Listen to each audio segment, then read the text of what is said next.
हाँ बोलो प्रज्ञा। नारायण, कल वो कुल्हाड़ी की कहानी से हमें ये शिक्षा मिलती है कि जो अपने जीवन के अंदर ईमानदारी रखता है उसका हर परिस्थिति के अंदर भगवान अच्छा करता है। और कल की सत्संग का सार कि हिंदू एक तो धर्म का पालन नहीं करते और एक दूसरे से प्रेम नहीं रखते। शास्त्र कहता है कि धर्मो रक्षते रक्षत। यदि हम अपने धर्म की रक्षा या पालन करेंगे तो धर्म भी हमारी रक्षा करेगा। पर यहाँ पर तो सब अपना भोजन दूषित कर रहे हैं, लड़ाइयाँ कर रहे हैं। आजकल मंदिरों में आरती के समय कोई मंदिर में होता ही नहीं। अब भगवान तो परम दयालु है, वो तो हमारा भला चाहते हैं, पर हम ही है जो उनकी परवाह तक नहीं करते। पर अब ये तो शास्त्र का नियम है कि यदि हम धर्म की रक्षा नहीं करेंगे तो धर्म भी हमारी रक्षा नहीं करेगा। अब जो बांग्लादेश में जो हिंदू की स्थिति हुई है वो यहाँ पर भी हो सकती है, पर हिंदू तो बटे हुए हैं। ये जो अलग अलग पार्टीज है वो हिंदुओं को बांट रही है कि ये इस जाति का है तो उसे उसी की जाति के लोग वोट देंगे। इसी बंटवारे की वजह से हम सैकड़ों वर्षों तक गुलाम रहे। सभी को आपस में कहे कि मंदिरों में इकट्ठा हो, सब जगह एकता का संदेश फैलाए। देर तो बहुत हो गई है, पर अभी भी हमारे हाथ में थोड़ा बहुत है। इसलिए अपने धर्म की रक्षा करें, नाम जप करें, भगवान से प्रार्थना करें कि हमें हमारे धर्म की रक्षा करने के लिए शक्ति दे। सत्संग करें और मंदिरों में इकट्ठा होकर एकता का संदेश फैलाएं। नारायण नारायण नारायण नारायण। नारायण नारायण नारायण।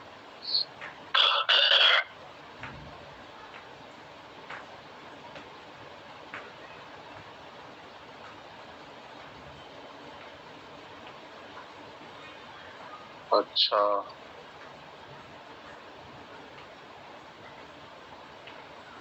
मेरा नेटवर्क कमजोर है आज, तो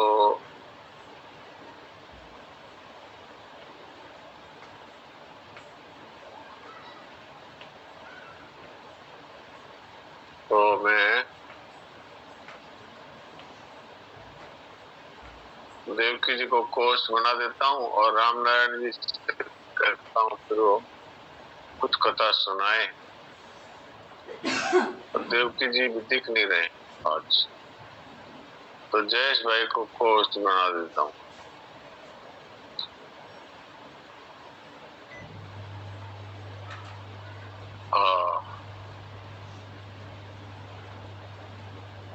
जयेश भाई को कोर्स बना दिया और राम राम। और रामनारायण जी से कहानी सुनते हैं। हाँ रामनारायण जी सुनाइए कहानी। प्रणाम प्रणाम प्रणाम प्रणाम। यूरोप में यूनान नाम का एक देश है। यूनान में पुराने समय में मीदास नाम का एक राजा राज करता था। राजा मीदास बड़ा लालची था। अपनी पुत्री को छोड़कर उसे दूसरी कोई वस्तु संसार में प्यारी थी तो बस सोना ही प्यारा था। वह रात में सोते सोते भी सोना इकट्ठा करने का सपना देखता था। एक दिन राजा मीदास अपने खजाने में बैठा सोने की ईंटें और अशरफियां गिन रहा था। अचानक वहां एक देवदूत आ गए। उसने राजा से कहा कि मीदास तुम बहुत धनवान हो। मीदास मुंह लटकाकर उत्तर दिया, मैं धनवान कहाँ हूँ, मेरे पास तो बहुत थोड़ा सा सोना है। देवदूत बोला, तुम्हें इतने सोने से भी संतोष नहीं है, कितना सोना चाहिए? राजा ने कहा, मैं तो चाहता हूँ कि मैं जिस वस्तु को भी हाथ लगा दूं वही सोने की हो जाए। देवदूत हंसा और बोला, अच्छी बात है, कल सवेरे से ही तुम जिस वस्तु को छुओगे वही सोने की हो जाएगी। उस दिन रात में राजा मीदास को नींद नहीं आई। बड़े सवेरे उठा, उसने एक कुर्सी पर हाथ रखा, वो सोने की हो गई। एक मेज को छुआ, में सोने की हो गई। राजा मीदास प्रसन्नता के मारे उछलने लगा, नाचने लगा। पागलों की तरह दौड़ता हुआ अपने बगीचे में गया और पेड़ों को छूने लगा। उसने फूल, पत्ती, डालियां, गमले सब सोने के हो गए। सब चमाचम चमकने लगे। मिदास के पास सोने का पार नहीं रहा। दौड़ते उछलते मिदास थक गया। उसे अभी तक ये पता ही नहीं था कि उसके कपड़े भी सोने के होकर बहुत भारी हो गए हैं। वह प्यासा था, भूख भी लग रही थी। बगीचे से अपने राजमहल लौटकर एक सोने की कुर्सी पर वह बैठ गया। एक नौकर ने उसके आगे भोजन और पानी लाकर रख दिया, लेकिन जैसे ही मिदास ने भोजन को हाथ लगाया, सब भोजन सोना बन गया। पानी पीने के लिए गिलास उठाया तो गिलास और पानी सोना हो गया। मिदास के सामने सोने की रोटियां, सोने के चावल, सोने के आलू रखे हुए थे और वह भूखा था, प्यासा था। सोना चबाकर उसकी भूख नहीं मिट सकती थी। मिदास रो पड़ा। उसी समय उसकी पुत्री खेलते हुए वहां आई। अपने पिता को रोते हुए देखकर पिता की गोद में चढ़ गई। उसके आंसू पहुंचने लगी। मिदास ने पुत्री को अपनी छाती से लगा लिया, लेकिन अब उसकी पुत्री कहाँ थी? मिदास की गोद में उसकी पुत्री की सोने की इतनी वजनी मूर्ति थी कि उसे गोद में उठाए हुए नहीं रख सकता था। बेचारा मिदास सिर पीठ में रुकर रोने लगा। देवदूत को दया आ गई, वह फिर प्रकट हुआ। उसे देखते ही मिदास उसके पैरों में गिर पड़ा और गिड़गिड़ा कर प्रार्थना करने लगा, आप अपना वरदान वापस लौटा लीजिए। देवदूत ने पूछा, मिदास अब तुम्हें सोना नहीं चाहिए? बताओ तो एक गिलास पानी मूल्यवान है या सोना मूल्यवान है? एक टुकड़ा रोटी मूल्यवान है या सोना मूल्यवान है? मिदास ने हाथ जोड़कर कहा, मुझे सोना नहीं चाहिए। मैं जान गया कि मनुष्य को सोना नहीं चाहिए। सोने के बिना मनुष्य का काम नहीं अटकता, किंतु एक गिलास पानी और एक मनुष्य का काम नहीं चल सकता। अब सोने का लाभ नहीं करूंगा। देवदूत ने एक कटोरी में जल लिया, इसे सब पर छिड़क दो। मिदास ने वह जल अपनी पुत्री पर, मेज पर, कुर्सी पर, भोजन पर, बगीचे के पेड़ों पर छिड़का। सब पदार्थ जैसे थे वैसे ही हो गए।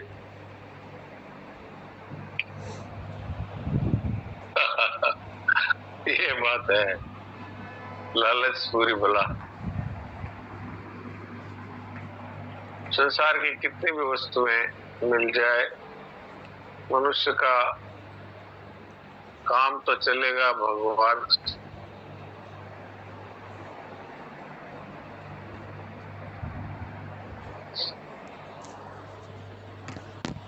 किसी का कोई प्रश्न है तो प्रश्न करें,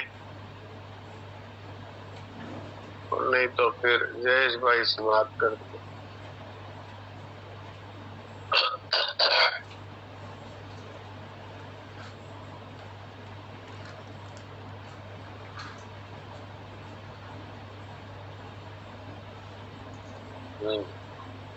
राम राम जी साहब। जयेश भाई और संतोष भाई दोनों को ही मैं दोनों को सुना देता हूँ।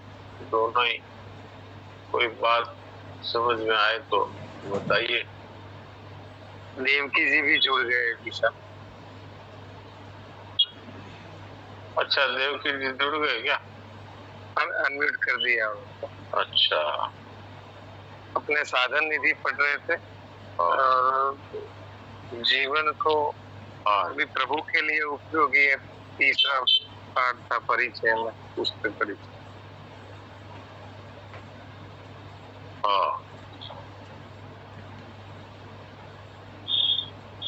हाँ तो सुनाइए और क्या।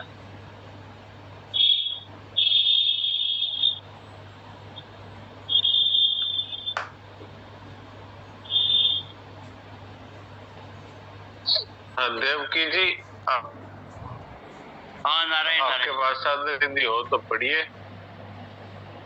नारायण नारायण। हाँ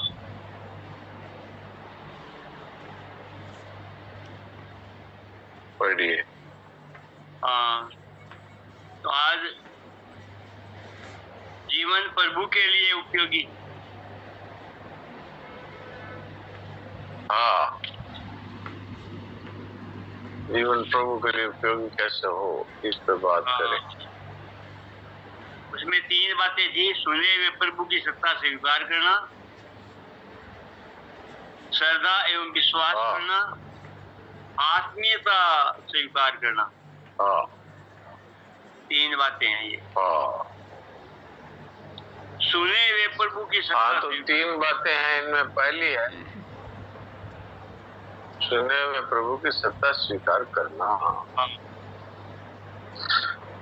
तो भगवान के लिए भी उपयोगी सिद्ध हो सकता है मनुष्य। ये कितनी मनुष्य की विशेषता है जो तीनों लोगों के महान ईश्वर परमात्मा को भी संतुष्ट करता है और उनके लिए उपयोगी हो सकता है।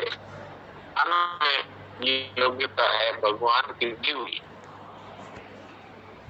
हम अपनी इस योग्यता को भूल गए और लगे संसार का सुख भोगने और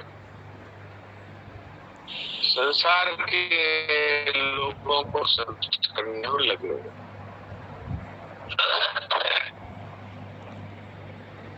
तो पहली बात है कि सुने हुए प्रभु की सत्ता को स्वीकार करना। तो अब पूछा जाए कि भाई आप भगवान हैं, ये तो मानते हैं क्या?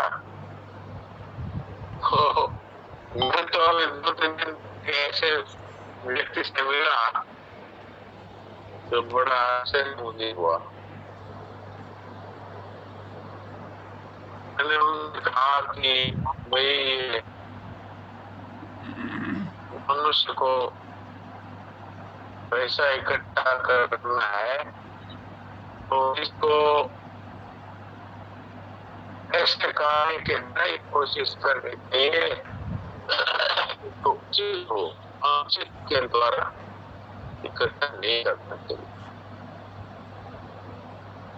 वैसे तो इकट्ठा करना ही नहीं चाहिए, सिर्फ अपने निर्वाह के लिए आवश्यकता के अनुसार अपना निर्वाह कर जाए इतनी कोशिश कर सकता है। लेकिन अगर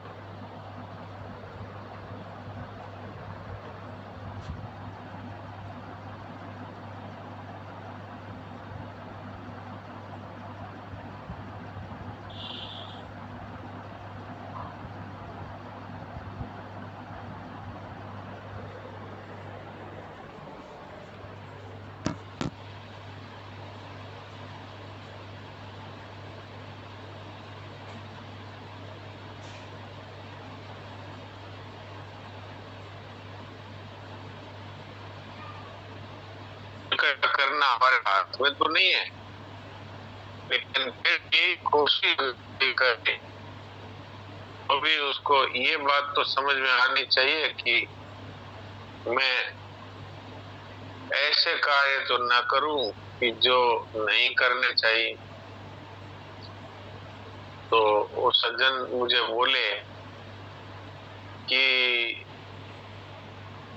जो कुछ है वो यही भी है, यही सच है, और न तो पहले कोई सच है न कोई मरने के बाद सच है। जो कुछ है वो यही सच है। भगवान बोले भगवान किसने देखा है कि नहीं? परलोक, परलोक किसने देखा है? नरक स्वर्ग किसने देखा है? तो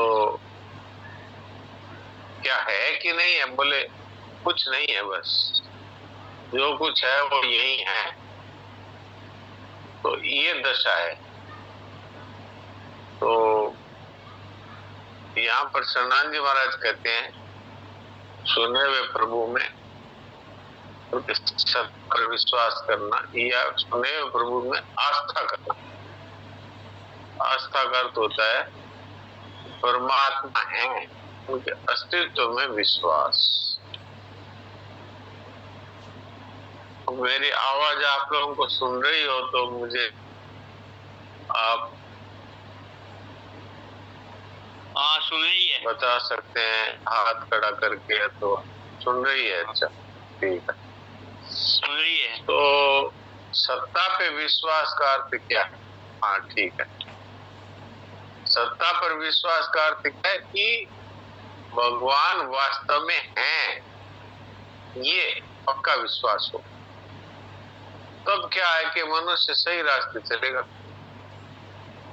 नहीं तो सही रास्ते नहीं चले। जैसे संसार में हम लोग अगर समझें कि भाई यहाँ पर शहर आना है, तो उसके डर से सभी सही रास्ते चलते हैं।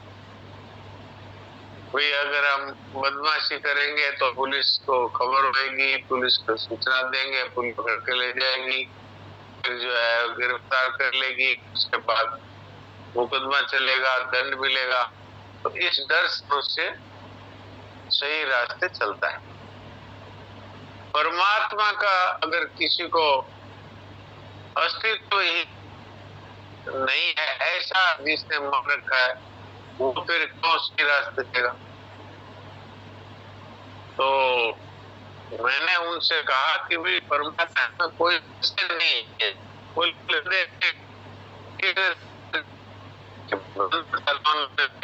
शास्त्रों में लिखा है, सब है। अगर है तो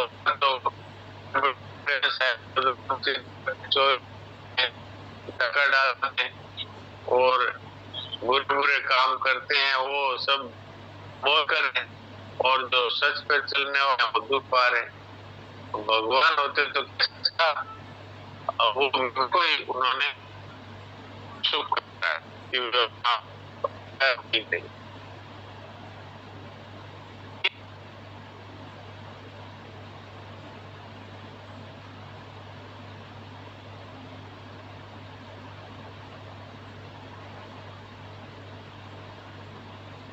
देवकी जी आप आगे चलाइए जब तक तीसरा नहीं जुड़ते वापस।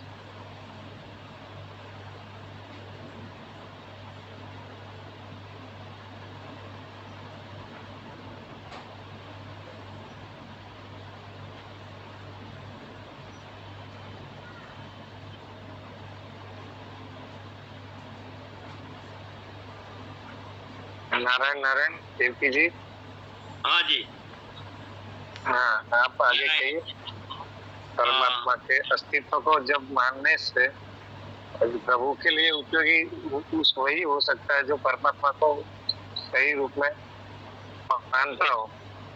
जैसे अभी जीसा बता रहे थे, ठीक है।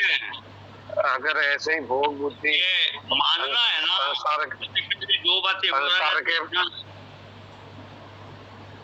एक तो मिलना, तो मिला हुआ है उसका तो सदुपयोग किया जा सकता है, उस पर आस्था थोड़ी होती है। मिले वे पर विश्वास होता है क्या? मिले वे पर विश्वास। मेरा नेटवर्क बार बार जा रहा है आ रहा है, इसलिए आप देवकी जी आप ही सुनाइए, मैं सुनता हूँ।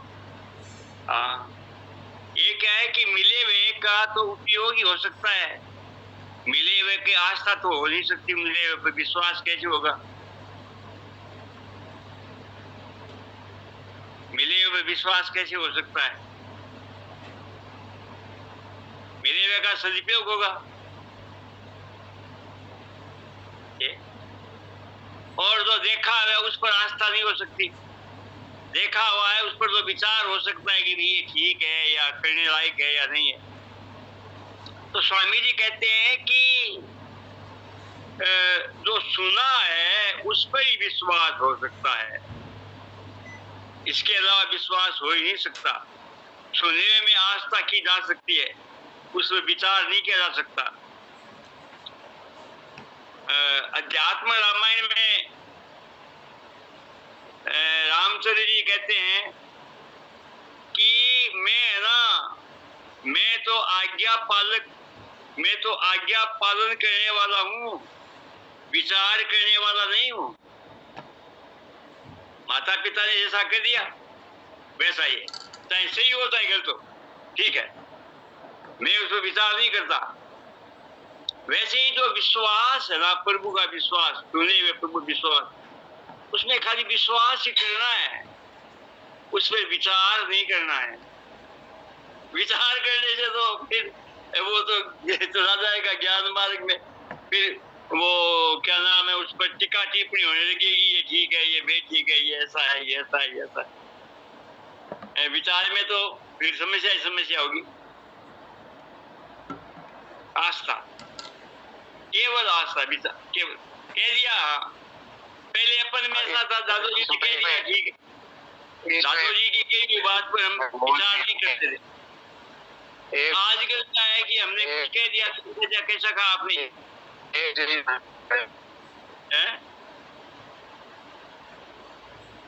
आजकल तो ये समस्या ही हो रही है ना, जो बोलने आजकल तो बुद्धि का है वो व्यायाम कर रहे हैं ना सब बात। तो सुने हुए प्रभु की आस्था स्वीकार करने पर मिले हुए शरीर और देखे हुए जगत की आस्था निर्जीव हो जाती है।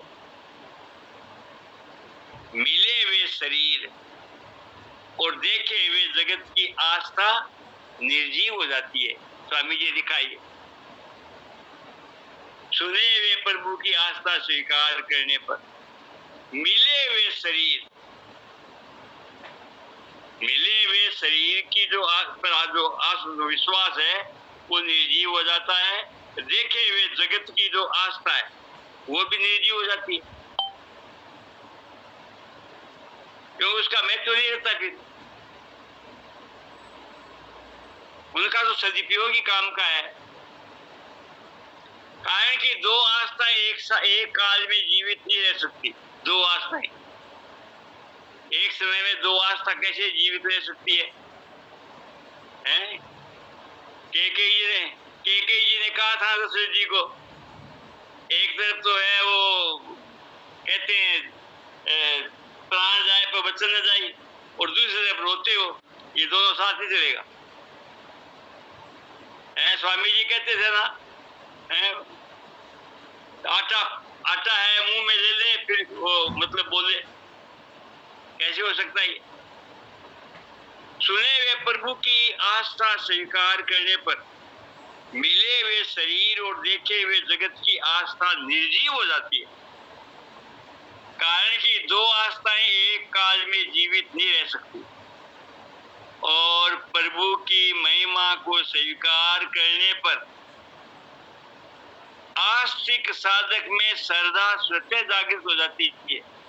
महिमा स्वीकार करने पर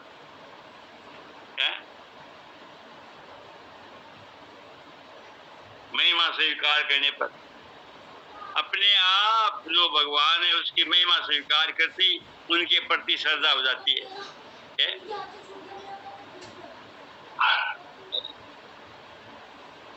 विश्वासी विश्वास पात्र से मित्र की स्वतंत्रता स्वीकार ही नहीं करता। विश्वासी विश्वास पात्र से भिन्न की स्वतंत्रता स्वीकार नहीं करता। तब विश्वासी में स्वतः स्मृति जागृत हो जाती है, जिसके होते ही विश्वास पात्र से भिन्न की विस्मृति हो जाती है। अब यहाँ कह रहे हैं कि विश्वासी विश्वास पात्र से भिन्न की स्वतंत्रता स्वीकार नहीं कर सकता। वो दूसरे से भिन्न की कैसे स्वतंत्रता स्वीकार करेगा? भगवान का कोई विकल्प है क्या? जैसे आप अंग्रेजी दवाइयों में विकल्प है ना कि ये इसमें ये सहायता है, इसमें भी ये सहायता है, दोनों में से कोई सी जरूरत है क्या? वैसे कोई भगवान कोई सब्स्टिट्यूट है या भगवान के साथ? कहीं भगवान है, भगवान है, बस भगवान ही है, उसमें भी कोई है क्या कुछ? तो भगवान के अलावा दूसरी सत्ता स्वीकार करता ही नहीं है। स्वतंत्र सत्ता किसी की नहीं मानता, वो भगवान की मानता सब कुछ। ये जो लाइन है ना, ये सुने हुए प्रभु की आस्था स्वीकार करने पर मिले हुए शरीर और देखे हुए जगत की आस्था निर्जीव हो जाती है। ये लाइन विचार करने वाली है। मिले हुए शरीर में जो अपने विश्वास करते हैं, आस्था करते हैं, वह निर्जीव हो जाती है। चुने हुए प्रभु की आस्था स्वीकार करके और देखे हुए जगत की आस्था भी निर्जीव हो जाती है। इनका महत्व समाप्त हो जाता है। और क्या है महत्व है वो, दो बातें एक साथ कैसे हो सकती है, हो ही नहीं सकती।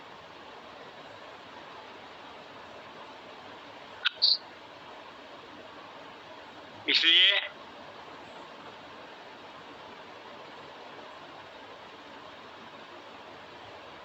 जब ये बात हो जाती है केवल प्रभु है, उसमें विश्वास, उनमें श्रद्धा है, तो अपने आप स्वामी जी कहते हैं कि स्मृति जागृत होती है, स्वतः ही स्मृति जागृत हो जाती है। और स्मृति, फिर स्मृति विश्वासी को विश्वास पात्र की प्रीति से भिन्न कर देती है। फिर विश्वासी को विश्वास पात्र से, यानी कि साध्य को साध्य से एक में कर देती है, अभिन्न कर देती है स्मृति जागृत होते ही। अर्थात विश्वासी का अस्तित्व प्रीति से भिन्न कुछ नहीं रहता, केवल भगवान ही भगवान रह जाती है और कुछ नहीं, वासुदेव स्वयं हो जाता है। प्रीति स्वभाव से ही दूरी, भेद और भिन्नता को नहीं रहने देती। प्रीति, जहां प्रीति होती है वहां पर दूरी कैसी, भेद कैसा, भिन्नता कैसी। दूरी, भेद, भिन्नता तो जहां प्रीति नहीं है वहां पर है, जहां पर वहां पर है ही नहीं है। प्रीति स्वभाव से ही दूरी, भेद, भिन्नता को नहीं रहने देती। अर्थात योग, बोध और प्रेम जो विश्वास पात्र का स्वभाव है, विश्वासी उसी से अभिन्न हो जाता है। योग, बोध और प्रेम का उसको अनुभव हो जाता है। और यहाँ एक बात तो कहनी थी, अगर मेरी आवाज पहुंचे तो। हाँ, आ रही है, वो आवाज आ रही है आपकी? हाँ, वो ये है, ठीक है, वो बात ये है कि हम लोग आपस में बात करते हैं तो ये कहते हैं हम भगवान की सत्ता स्वीकार करते हैं। हाँ। लेकिन अगर भगवान की सत्ता स्वीकार करते हैं तो ये भी स्वीकार करना पड़ेगा कि भगवान सर्वव्यापक है, यानी सब जगह भगवान मौजूद है, ये बात स्वीकार करनी पड़ेगी। तो उन भगवान के रहते हुए वो तो सब जगह मौजूद है, वो सब कुछ देख रहे हैं, तो उनके रहते हुए यदि हम वो करते हैं जो नहीं करना चाहिए, तो उनकी नजर में ही तो हम वो गलत कर रहे हैं जो नहीं करना चाहिए। तो खाली मन में ये बात स्वीकार कर ली कि हाँ भाई भगवान है, तो भगवान है और सर्वत्र मौजूद है, तो वो व्यक्ति कैसे वो कर सकता है कि जिससे भगवान नाराज होते हैं या जिसको भगवान ने मना कर रखा है, वो कैसे कर सकता है कि जो नहीं करना चाहिए। तो ये भगवान की सत्ता स्वीकार करने मात्र से ही मनुष्य सब बुराइयों से रहित हो जाता है। अगर उसने वास्तव में स्वीकार कर लिया कि भगवान है और सर्वत्र उनकी दृष्टि है, सब जगह मौजूद है, यहाँ भी भगवान है, अभी हम जो बात कर रहे हैं ना, तो भगवान सुन रहे हैं। सर्वतः पाणी पादम तत्सर्वतः स्तुतिमल लोके, सब जगह भगवान कहते हैं मेरे हाथ पांव है, सब जगह मेरे कान है, सब जगह मेरी आंखें हैं। तो उनके दृष्टि में रहते हुए यदि हम वो करते हैं जो नहीं करना चाहिए, तो हमने वास्तव में भगवान की सत्ता कहाँ स्वीकार की। इस कसौटी पर हम सबको अपने अपने बारे में सोचना चाहिए, तब हम वास्तव में परमात्मा की सत्ता, ये तो पहला जो परमात्मा के लिए उपयोगी होने की ये पहली लाइन है कि परमात्मा की सत्ता को, सुने हुए प्रभु की सत्ता को स्वीकार करना। इसी को आस्था कहते हैं। आस्था, आस्था का मतलब क्या है? अस्तित्व पर दृढ़ विश्वास कि भगवान है और वो यही है और वो सब कुछ देख रहे हैं, सब कुछ सुन रहे हैं। अगर ये बात अगर हमारे जीवन में दृढ़ता से स्वीकार हो जाए तो भगवान की सत्ता को, सुने हुए प्रभु की सत्ता को हमने वास्तव में स्वीकार कर लिया। ये एक बहुत महत्वपूर्ण बात है। तो आज नेटवर्क ने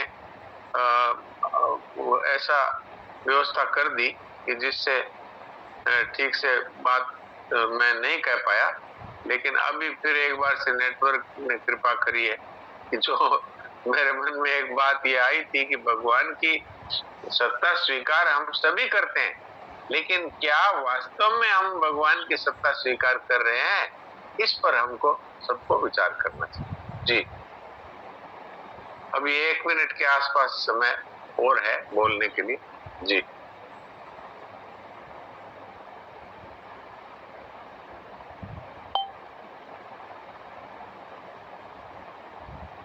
तो अब हम थोड़ी देर के लिए सभी परमात्मा की सत्ता को स्वीकार करके और वो यहीं पर मौजूद है ऐसा मान करके चिंतन रहित होकर के और मोक्ष सत्संग करें।